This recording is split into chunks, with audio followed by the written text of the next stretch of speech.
Good afternoon, everybody. This afternoon, we're going to look at the second part of the presentations I'm giving in this semester, which is to do with security of your device and also passwords. Now, specifically protecting your device from attack, weak passwords to avoid, how to measure the strength of your existing passwords, and how to make strong passwords which are easy to remember. The reason we need a strong password is to guard against hacking and theft of your information and money. So Australians have lost some 139 million to scammers in the first half of 2021, according to the Avpals. In some cases, this is due to the lack of security of devices, and in other cases, due to weak passwords allowing scammers to gain access to sensitive information. So the online risks. The best way to protect your device is to know what you're up against. Three main risks are viruses, Trojans, and spyware. Now, viruses are programs that spread from one computer to another by email or through malicious websites. Viruses can display unwanted pop-up messages, slow your computer down, and even delete files. Spam messages are unwanted messages that are usually sent to a lot of people. They can sometimes have harmful links in them, so it's best to avoid opening them. These links could damage your device or let someone else see your private information. Unknown senders. A spam message may be easy to spot. We'll look at some examples in a moment. It may be from an email address that you don't recognise and might have a subject that doesn't make sense or uses poor English. You can get spam messages from all sorts of people. Sometimes a spam message might say it's from your bank or from a retailer, but that doesn't mean it is definitely so. If in doubt, it's best not to reply. So here's a couple of examples of messages that look very realistic, but are in fact trying to scam the receiver of this email out of something you know not what. So what are the telltale signs on this one? First of all, the email is purporting to come from Telstra. But interestingly enough, it's actually come from a Gmail. Now, as you know, Gmail and Telstra Bitcoin are competitors, so I very much doubt that Telstra would be using Gmail. But other than that, it's very, very realistic and would probably fool a lot of people. If you see in the top right-hand corner, that's the actual Telstra logo, and you can see what a good job the scammers have made of putting that logo onto this scam. So if you click anywhere in that message, Start Survey or anywhere else, you are likely to download something that is quite undesirable. Now, here's another one purporting to come from Woolworths. Now again, this has come from a Gmail. Highly unlikely that Woolworths would be using Gmail. And the other telltale signs are the different spellings or the different punctuation on Woolworths. You have in the from section, Woolworths as it is correctly spelled, and twice in the text on the body of the email, you see that it's Woolworth 'S, not correct.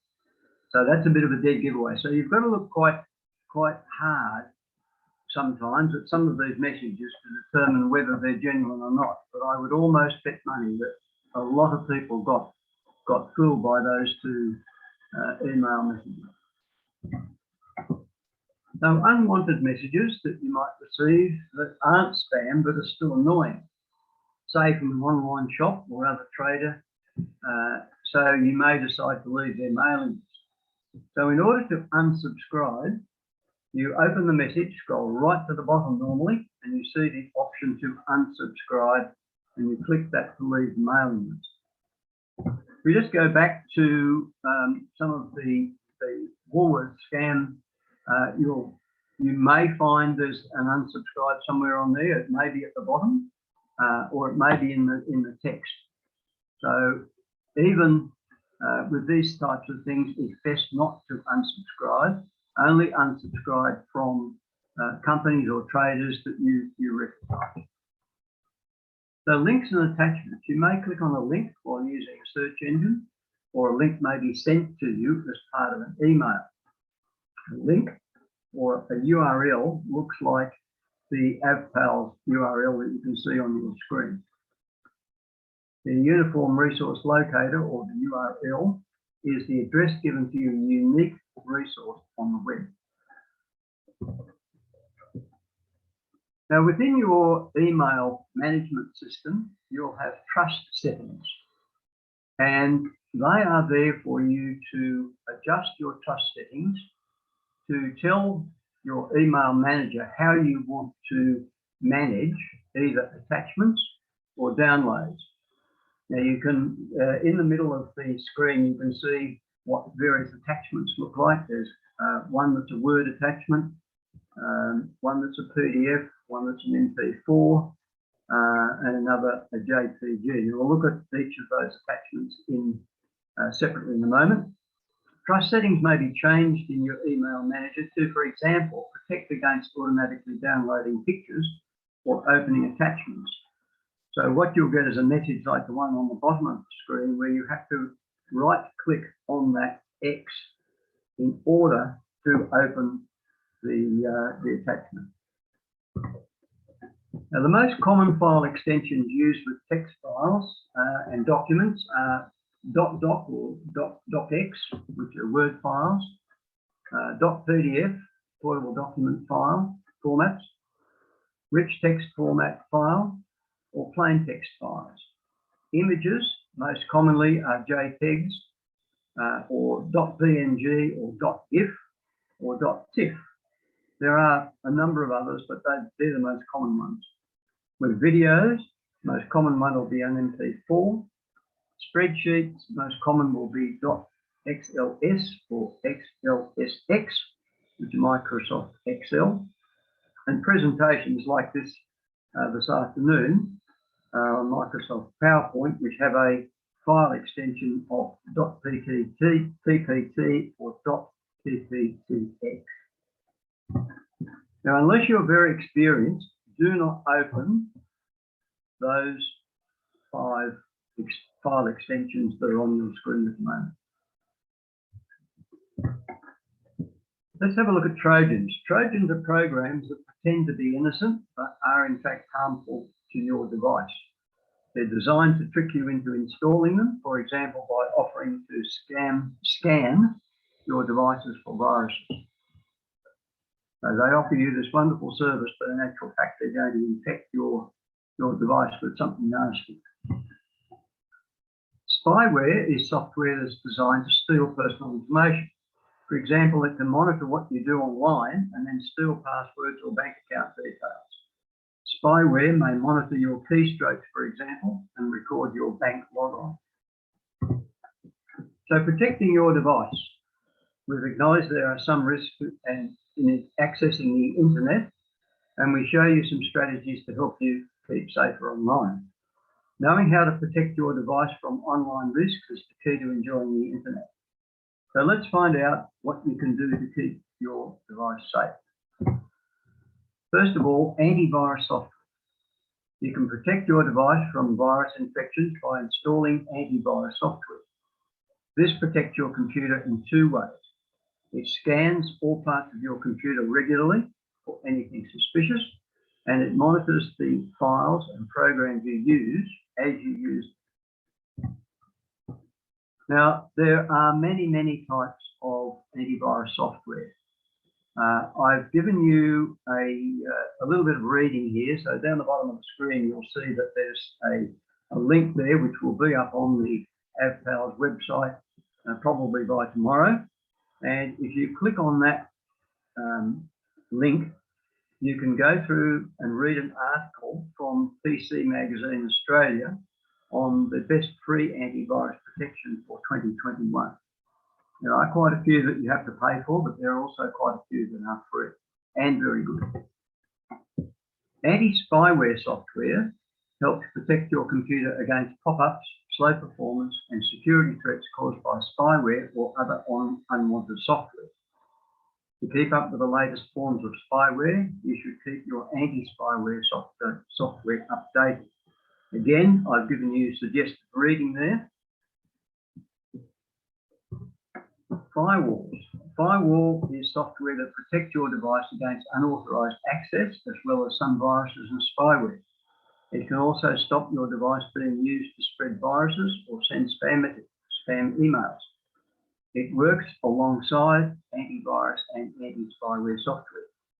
Again, the article in the PC magazine is definitely worth having a read. So protecting yourself, it may seem like you need a lot of software to protect your device from online risk, but this isn't the case. A complete package may include everything you need. It's important to update your antivirus protection regularly to ensure that you're protected against the latest viruses. When you buy a device, you will often get a free use of antivirus software for a few months, like Norton or McAfee. Make sure you renew or replace this when the trial period runs out. AVG is one of a number of providers that offer free antivirus software, so cost doesn't have to be an issue. With Windows devices and also with Apple devices, they have built-in protection. So backing up, always save a copy of your work as a backup in the cloud or on an external device such as a hard drive, which you see an image of in the top right-hand corner. A 1 terabyte USB 3 portable plug-and-play hard drive costs about $50. And that is going to hold an awful lot of information. However, many people opt these days for using a cloud service which stores your backup in the cloud. Now, there are some of the common ones: iDrive, OneDrive, Dropbox, Google Drive, and iCloud Drive. So by saving your information to a backup, either in a portable hard drive or in the cloud, may ensure that if anything does go wrong, you have the most likely you've still got all of the files you need. So how to find the best cloud storage and backup service? Cloud backup works like traditional backup of your device to a local hard drive, but stores your files online. In some ways, cloud backup makes protecting your device even easier than backing up to an external hard drive. If you subscribe to a cloud backup service and install the app on your device, you then nominate the files that you want to back up, and from there it's pretty much set to forget. So again, I've given you some suggested reading. The top link is to an article that was in Choice magazine, which is published by the Australian Consumers Association, and the bottom one is again from PC magazine. Well worth reading these things to make a decision if you've not already got some relationship with a cloud service, to determine whether it's for you, and if so, which one might be the best. So how secure are your passwords? Passwords are very important when it comes to staying safer online. Passwords help keep you and your valuable information secure, and you shouldn't share them with anyone. So how might someone get hold of your password? There are computer programs that will try to guess your password by trying a lot of passwords very quickly. And I'm talking about many thousands a second.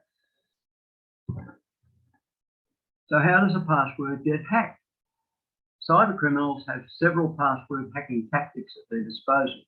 The easiest one is to buy your password from the dark web. Hackers also use brute force attack, dictionary attack, and phishing. Firstly, let's look at the dark web. The dark web is part of the internet that isn't indexed by search engines. You've no doubt heard talk about the dark web as a hotbed of criminal activity. The one example is a huge bundle of 700 million user records apparently scraped from LinkedIn has appeared for sale online. Now, for those of you who are not familiar with LinkedIn, it's the world's largest professional network on the internet. You can use LinkedIn to find the right job or connect and strengthen professional relationships in order to succeed in your career. The bundle stolen from LinkedIn contained the client's email address, full names, phone numbers, physical address, geological, geolocation records, LinkedIn username and profile, URL, personal and professional experience background, genders, and other social media account usernames. Fortunately, the banking details don't appear to be part of the breach. It suggests that the data was stolen when somebody used a computer program to pull data from the website using the website in a way it wasn't intended to be used. Brute force attack. Now, this attack tries to guess every combination of letters, numbers, and symbols until it hits on yours. The attacker automates software to try as many combinations as possible in the shortest time possible. For example, a hacker may use a cluster of graphic processing units, which are capable of trying more than 350 billion guesses per second. We learn from brute force attacks that password length is very important.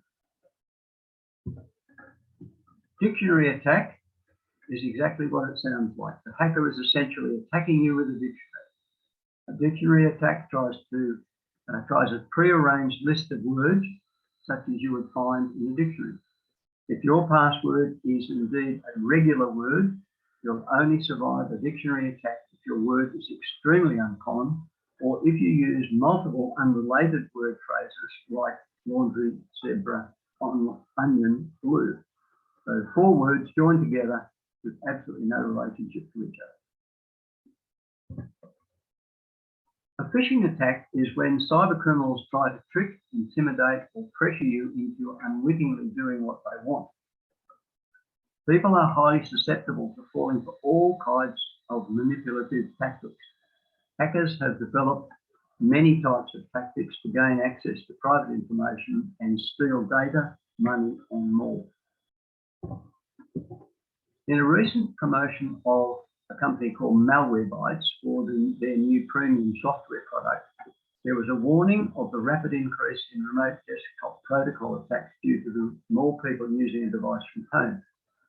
Their new premium protection software includes not only brute force attack protection, but adds uninstall protection and remote access protection. Uninstall protection stops hackers trying to bypass your security by turning it off, deleting it, or changing your security settings. Remote access protection stops a hacker getting remote access to your computer by guessing the username and password. Now, I'd like you to note that neither Avalon Computer Pals or Seniors, nor myself, the author of this work, endorse any of the commercial products featured in this presentation. The anatomy of a strong password. Now that we know how passwords are hacked, we can create strong passwords that will hopefully outsmart each attack. Although the way to outsmart a phishing scam is simply not to fall for it. Your password is on the way to being safer if you follow these basic rules. Stay away from the obvious. Never use sequential numbers or letters. Do not use password as your password. You may laugh, but some people do. Come up with unique passwords that do not include any personal information such as your name, your date of birth, the name of your dog or cat, and the name of the street in which you live. Now, on the right of your screen, you can see the typical types of passwords that are very, very weak and certainly not to be used. The Australian Signals Directorate recommends that a password should be of a minimum length of 13 alphabetic characters or a minimum length of 10 characters consisting of at least 3 of the following character sets. So 3 lowercase letters, A to Z, 3 uppercase letters, A to Z, a 1 or more numerical characters, 0 to 9, and special characters, for example, the ampersand or the dollar sign. Use one password per website. Using the same password on multiple websites is also not recommended. It may be hard to remember many passwords for different sites, but don't be tempted to have one password for all of them. If someone guesses that one password, they may be able to access all of your online accounts. Password strength is a measure of the effectiveness of a password in resisting guessing, brute force cracking, dictionary attacks, or other common methods. Usually, strength can be measured by how many trials an attacker who does not have direct access to the password would need, on average, to guess it correctly. The strength of a password is a function of length, complexity, and unpredictability. This measure of strength is called entropy. Now, entropy is defined as the degree of disorder or uncertainty in a system. So password entropy is based on the character set used by using lowercase, uppercase, numbers, symbols, as well as the password length. High entropy is your best defense. Password entropy is usually expressed in terms of bits. So let's look at some examples. If your password is less than 28 bits, it's very weak. If your password is 28 to 35 bits, it's weak but should keep out most people. 36 to 59 bits, it's reasonable. Fairly secure passwords are network and company passwords. 60 to 127 bits is a strong password. It can be good for guarding financial information. And 128 or more bits is very strong and may be overkill. So let's have a look at some examples. If we take a fairly common approach to choosing passwords, like taking a word or a name and adding special characters. Say your name is Andrew, and you choose a password of Andrew, which is ampersand, capital N, small, lowercase d and r, then 3, which is commonly used for E, which looks like in reverse, and then W and 1. So Andrew 1. So, okay, easy to remember. It uses a special character, which is the ampersand, and it uses an uppercase letter. We run some analysis on this password and we find that the entropy for it is 33 bits, which is not particularly good.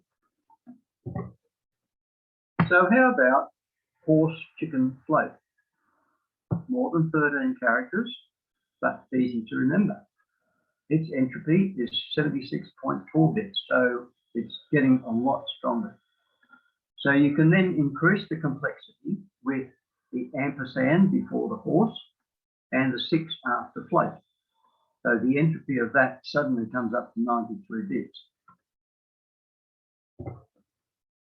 So take this into a format that is really easy to remember and beats the special characters and uppercase letters example. For example, try, I like going to the footy. All lowercase, all joined together, easy to remember. And now we've got an entropy of 77.8 bits. Now you no longer need to write a password down, and it has more than double in the strength of the shorter password, which is the Andrew 1, with a number, special characters, and upper and lowercase letters. This may sound a bit counterintuitive, but it works. So you may ask, how secure is my password? Check how secure your password is by using a free online tool. Now note, you should ensure that your internet security is up to date before accessing these sites. Now, there are a number of devices or sites with which you can check the strength of your password. A number of them want you to put your password in the site in order to judge its strength. I like this one because it doesn't require you to put your password in, but in fact you break your password down into how many lowercase letters, how many uppercase letters, how many digits 1 to 9, and how many special characters. And then by doing all of that, down the bottom it calculates your password entropy in a number of bits. You can then go back to the various screens that we looked at a few minutes ago and decide whether the passwords that you are currently using are strong enough or not, or maybe you can use some of what we've talked about to making your password stronger. Now, the link to that particular password entropy calculator is at the bottom of the screen, and it will be on the Avpals site by tomorrow. Now, you might also store passwords in a web browser. When you visit a site that requires a password, your web browser may ask you if you'd like it to remember your password. If you agree, the next time you visit that site, you'll see the username and password are already filled in for you with asterisks for the actual password, letters and numbers. And it may look something like this. There'll be the password, and then there will be a number of asterisks which will represent the upper and lowercase letters and numbers and special characters that make up your password. An Esafety tip: you should only agree to let your web browser store your password if you own the computer, tablet or smartphone that you're using, you lock your device with a secure password when you're not using it, and no one else has access to your device when you are not logged on. Regardless of how secure your device is, you should never allow your browser to remember your MyGov account, online shopping account, or online banking account, usernames and passwords. Randomly generated passwords. Some web browsers may offer to generate a password for you. When signing up for a new account on a website, web browsers like Firefox can generate a password for you. Again, you should only agree to let the web browser store this for you if all of the following things are complied with. Change your password frequently. To be extra safe, it's a good idea to change your password every few months, and most websites make this easy to do. Usually, once you're logged in, you go to My Account and you change your website in the password section. You can then update your password. The website will confirm that your password's been successfully updated. Public Wi-Fi. It's best avoided. Many government organisations and business offer free Wi-Fi. It's a convenient way to check your emails, catch up on social networking, or surf the web when you're out and about. However, cyber criminals may spy on public Wi-Fi networks and intercept data. In this way, the criminal may access users' sensitive information. Let's have a look now at password managers. Password manager is an encrypted digital vault that stores secure password login information you use to access accounts, websites, and other services. In addition to keeping your sensitive data safe, the best password manager also has a password generator to create strong, unique passwords. Having a unique password for each location can go a long way to ensuring that if one site gets hacked, your stolen password can't be used on other sites. Some password managers are free. Nearly every website you visit insists you create a user account and pick up a password, from shopping to hyper-secure banking sites. With a password manager, you don't have to remember that strong, unique password for every website. The password manager stores them for you and even helps you generate new random ones. Now again, I've given you two lots of suggested reading, both to do with PC Magazine, and you can have a read of those at your leisure. I have been using a free password manager for about 10 years, and I find it invaluable. When you sign up for a password manager, one of the first things you have to do is to create a master password for your account. Your master password is used to encrypt the contents of your password vault, so you should make it something difficult for anyone else to guess or find out. However, it can't be so random that you forget it. Your master password is likely unrecoverable if you do. Now, what does the padlock and shield symbol in the corner of my screen mean? The padlock is there to advise users of the website's coding and security, but cannot be relied upon completely. The trust seal means that the payment and brand are legitimate. For extra peace of mind, please ensure that the web addresses that appear on the internet bar start with HTTPS, as this indicates that you're on a secure website. So if you've not already done so, I strongly encourage you to subscribe to the ACCC's ScamWatch service.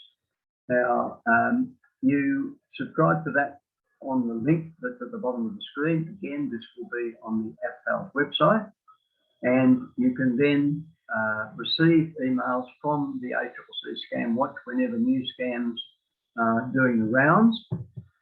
You can also unsubscribe from this if you decide that you don't want to continue with it. So there's the Avpals home site, home screen, and if you see there's one of the subjects is course notes. The notes for this presentation will be available on there, and also you can watch the recording of this presentation in the same place. So if I can take your questions now, please.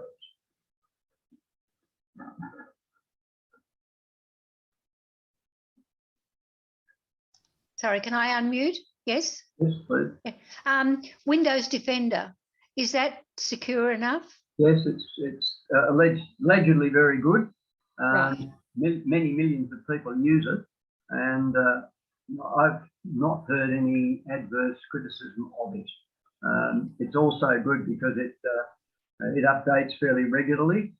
It's reasonably painless. If you leave your computer or your device on overnight, it will download the updated software as required. And also, can I have another question? I've been getting messages on my iPhone that aren't that say there's a parcel at the post office and there's this and that, and I know there's not. How do you block? I've just been deleting them, but my son says, no, you need to block that particular. How do you block it without opening it? There should be a facility on your device to block specific numbers. Yeah, but I couldn't find it. I'll have to get my son to show me again. Yeah. But other than that, what you're doing is what is recommended by the ACCC. There are a lot of these scams going around at the moment. Yeah. You'll either get things like a one ring and hang up. Oh yeah. Of course, then you might be tempted to bring that number back. No, but this is just like a text message. You know, your package with DHL is waiting for you. Blah blah blah blah blah. Well, I mean, I don't have any. I'm not expecting anything, so I haven't done anything with that yet. A lot of these scams are coming by text, and if you click on them to get something like a reference number or something like that, you've been got at. Yeah. Okay. Yeah. No. Could I ask okay. a question? Thank you. Could I ask a question, please?